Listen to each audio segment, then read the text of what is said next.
મુસ્લિમના તહેવારના દિવસે જ પ્રભાસ પાટણના મચ્છી બજારમાં એક જ કોમના બે જૂથ આમને સામને આવી ગયા હતા। બે જૂથ વચ્ચે બોલાચાલી બાદ મારામારીમાં બે મહિલા અને 3 પુરુષો ઘાયલ થયા હતા, જેમાંના 2 વ્યક્તિઓને વધુ ઈજા પહોંચતા સારવાર માટે આગળ રિફર કરાયા હતા, જ્યારે કે 3ને સોમનાથની સરકારી હોસ્પિટલમાં દાખલ કરવામાં આવ્યા છે। પોલીસ ચોપડે બંને પક્ષની સામસામી ફરિયાદ નોંધવામાં આવી છે। થોડા સમય પહેલા સોમનાથ વિસ્તારમાં બનેલા રાયોટિંગ બાદ પોલીસ દ્વારા ચાપતો બંદોબસ્ત રખાયો છે, તો જે જગ્યા પર અથડામણ સર્જાઈ હતી ત્યાં પોલીસનો ચુસ્ત બંદોબસ્ત રખાયો છે।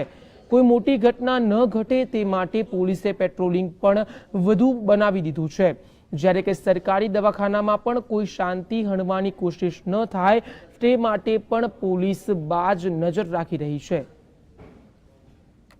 એકબીજા બાંધતા હતા, એકબીજાને હું છોડાવતી હતી, એવો શરીરનો પહેલો ઘા કર્યો, પછી આવ્યો પાળો મારા પેટ ઉપર।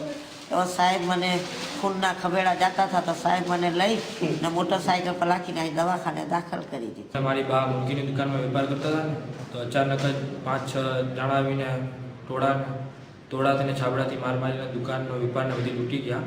આજ રોજ સવારના ખાટકીવાડામાં એક જ કુટુંબના 2 ગ્રુપ વચ્ચે મારામારી થઈ। છોકરા બાબતમાં મારામારી અને ધંધા બાબતમાં મારામારી થયેલી।